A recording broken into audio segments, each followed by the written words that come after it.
Hi, my name is Thibaudeau. I've been a strength coach for over 25 years. I've trained athletes in 20 different sports. I've trained powerlifters, bodybuilders, CrossFit athletes. And when it comes to building my home gym, this is the first thing I'm adding. These jammer arms offer you so much versatility, so much so that I'm going to show you my favorite exercises so that you can learn to use it and maximize your investment.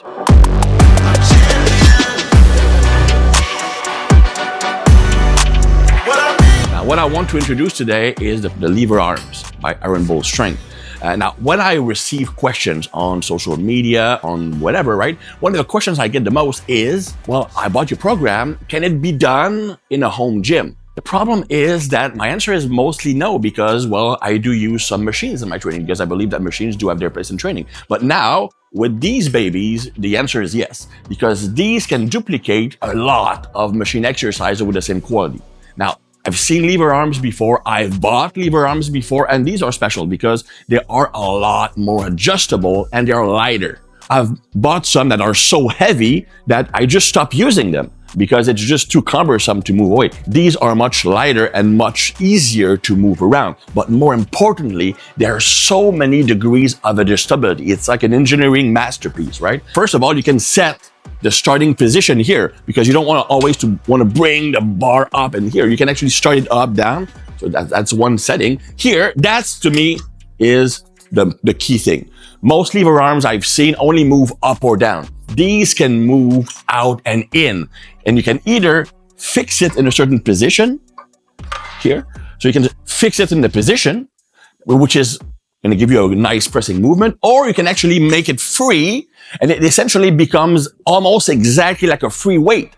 So you have the advantages of the 3D movement of a dumbbell, but the safety of a machine. It's pretty amazing if you ask me. Then the other adjustment that most equivalent equipment don't have is the handle adjustment. That's also great. I mean, this position when you're bench pressing is not comfortable for most people. You know what? You can change it. You can go neutral, but you have so many different degrees. That's amazing. So you can perfectly adjust the exercise for any movement you want and any body type you want. And it's super easy to do. I mean, if I can do it, you can do it. Trust me.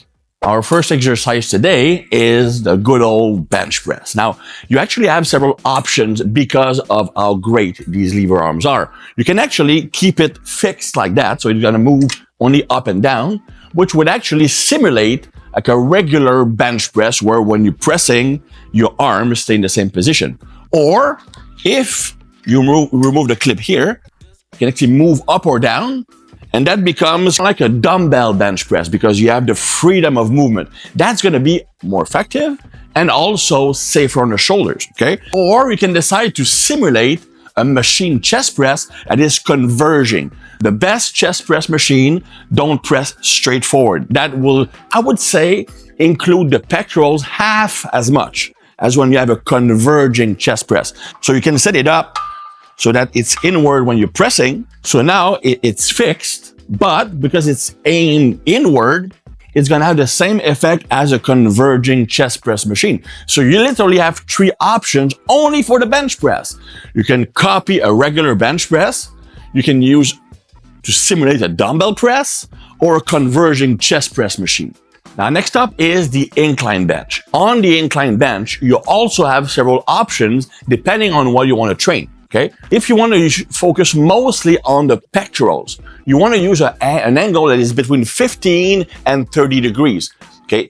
That would be 15 and that would be 30 degrees. Okay. That's actually the angle you see on a fixed incline bench press. It's not 45, right? Now, if you wanted to hit mostly interior deltoid and some upper chest, you would go higher incline with 45 or 60. The reason I like the high incline bench is that you can overload the interior deltoid just as well as on a military press, but you can use a lot more weight, so you're gonna overload the muscles more. And also, if you have limited shoulder mobility, it allows you to get the same degree of development as you would in an overhead press without having to go all the way up here, right? Now, if you want to involve your chest, I prefer a lower angle, okay? That will allow you to include the upper chest enough, but will not make the shoulder overcompensate or bias the deltoid too much. If you go this angle, it's going to be mostly biasing the deltoid. So it's going to be mostly a front delt exercise. And if you're on the chest, you're going to go with a lower incline. Also, a lower incline is safer on the shoulder than a higher incline if you want to press big weights. Now we're going to talk about overhead pressing. Now, just from the bench press we saw earlier and the incline bench afterwards, we have already 6 different exercises. I'm going to give you 2 more, right? Using the overhead press as the basic pattern, you can either do it with the arc going away from you, kind of like a Viking press and strongman, or we can push it so that it goes behind you, like an actual overhead press or a jerk or something like that. Now, if you want to use bigger weights, if you want to help your bench press, you're going to use the Viking press variation, which will bias the anterior deltoid and is easier to do when you have a limited shoulder mobility, and also will include a bit of the upper chest. Now, if you want to improve, let's say, your overhead strength for CrossFit, for Olympic weightlifting, or build a bigger shoulder overall, then you want the arc to be behind you, which will involve the 3 heads of the deltoid. It will limit the use of the upper chest. You'll use a bit less weight, and you're going to require more shoulder mobility, but for an overall development or for the Olympic lifts, that's going to be the best assistance exercise. Notice one thing he does well, even though it's forward pressing, he does finish with the head forward here. So you have still the full range of motion. Yep. If we keep up with the pressing continuum, we also have functional movements or more power-driven exercises, which are variation of the Olympic lifts. So you can actually use the javelin arms to perform these variation of the Olympic lifts, probably a bit more safely than doing the regular barbell lifts, okay? So we're going to have 3 different variations. You're going to have the push press, the power jerk, and the split jerk. Now, the difference between all 3 of them is, first, the amount of contribution of the lower body. When you do a push press, you're essentially using, let's say, a 30% leg drive, 70% arm push. So it's essentially like a cheated overhead press, right? So you just push so you can overcome the weak point, so you can press maybe 10 to 20% more weight overhead. That actually is pretty good to strengthen the finish of your military press. Then we're going to move up to the power jerk. The power jerk is a movement where you throw the bar or the weight as explosively as you can with your legs, almost jumping, and then you do a quarter squat under. Okay, so it's mostly a lower body movement, but with some explosion. Very transferable to sports like football, for example. And then we're gonna have the split jerk variation. It's the same thing as the power jerk, what you receive in a split.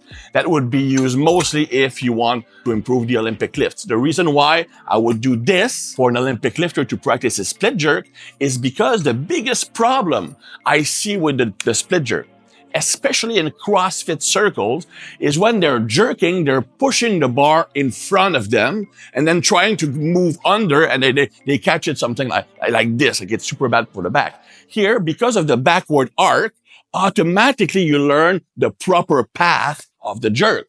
So it's actually a pretty good learning tool for the split jerk. When it comes to isolating a muscle, I really like unilateral exercises because you can send the whole neural drive only to that side of muscle. That's actually one trick, okay?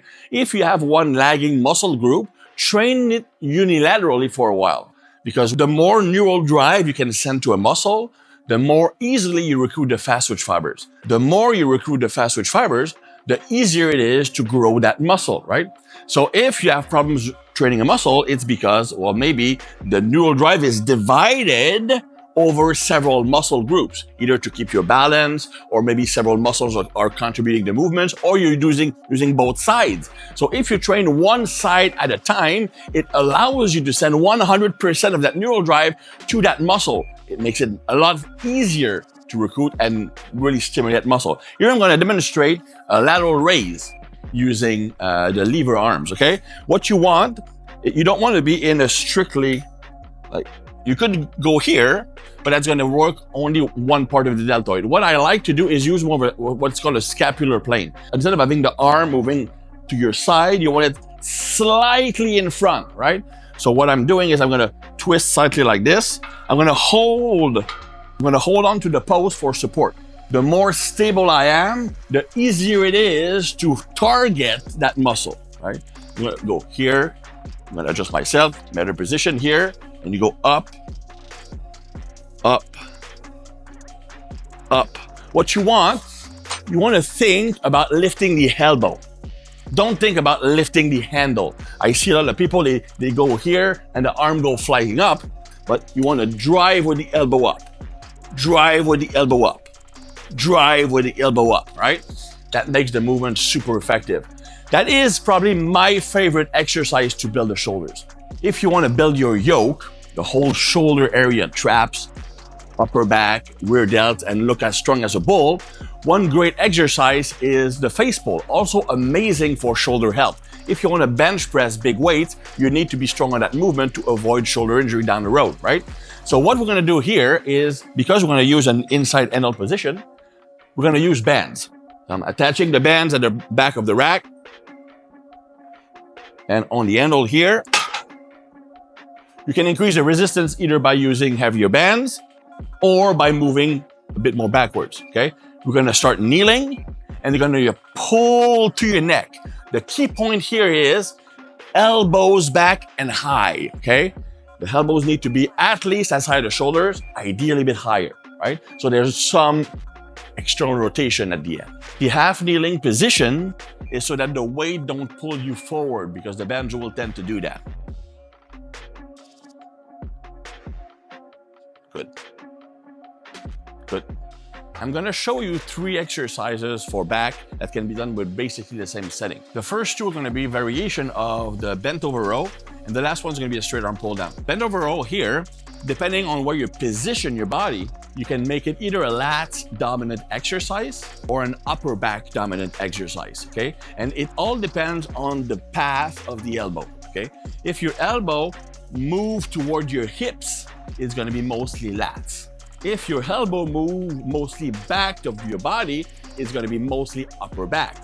So with the lever arm here, because it's already in an arc, it will naturally bias the lats. So it's going to be pretty easy to hit the lats, which is a nice change compared to regular bent over rows. But if you want to hit more the upper back, you can make that change by moving a bit more backwards, away from the machine, which will change the path of the elbows. The third exercise is going to be the straight arm pull down. Because in the straight arm pull down, it's most isolated lat exercise where you do this movement here with your arms, which will tend to focus more on your lats, right? As I mentioned in the lateral raise video, when you have a lagging muscle group, training it unilaterally is probably one of the best ways to trigger growth in that muscle, because you can really focus on sending the whole neural drive to that muscle instead of splitting it up, which makes it much harder to send enough current to recruit the fast twitch fibers. So we're gonna do that with the row. We saw the bent over row earlier, the 3 different variations.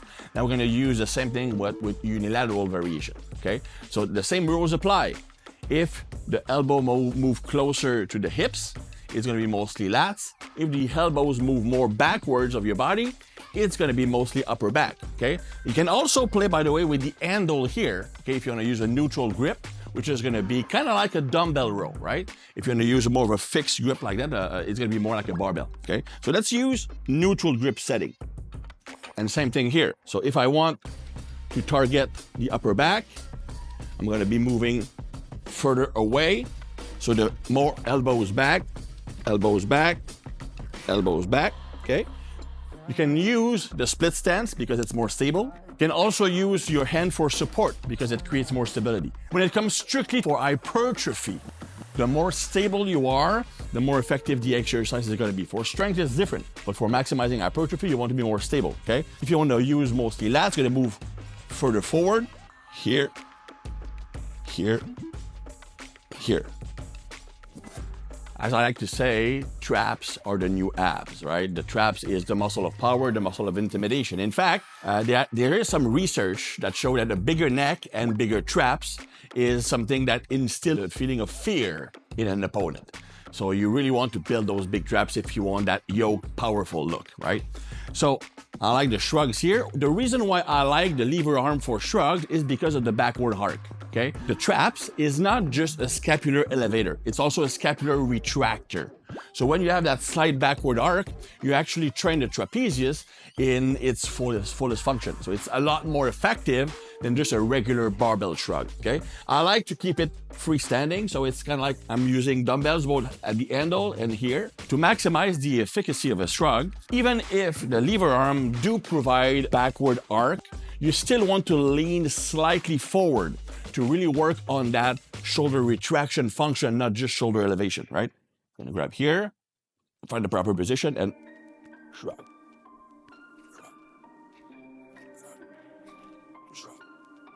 Shrug.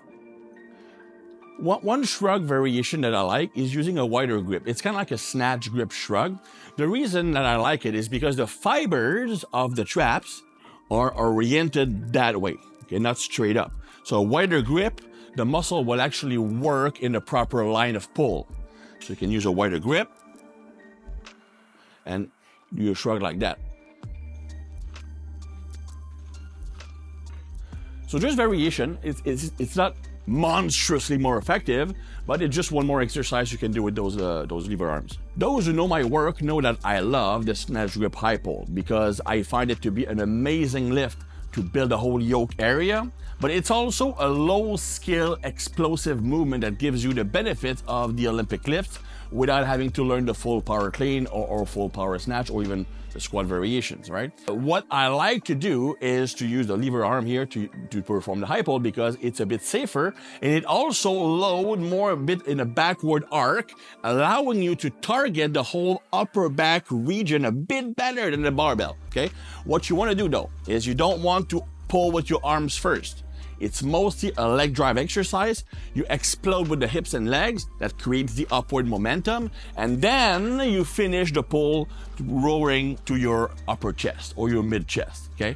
So you want to set up a bit higher than when you do shrugs, otherwise it's gonna end up a bit too far backwards, okay? So you're gonna set up here, you're gonna bend your hips, explode up, and then finish here, shooting for roughly the lower to mid part of your chest. As you saw in the demonstration, you can actually go further back than with a barbell, which actually makes it more effective than the regular snatch pull to build a whole upper back traps region, right? So it actually becomes a nice assistance exercise for your bench press because it will strengthen the whole shoulder girdle area. It's not just for power anymore. So as you can see, the jammer arms really add a lot of versatility to your exercise toolbox. That's a perfect tool for both home gyms and also small performance centers who don't have the money to invest in tons of machines, or even CrossFit gyms who want to add more of an assistance exercise component to their boxes without having to buy all those expensive machines. Me, I know that if I'm building a home gym, that's definitely the first add-on I'm adding to the power rack, to the weights, to the benches, because it gives you so much versatility for very little space and very little money. It also makes training very safe when you're training alone.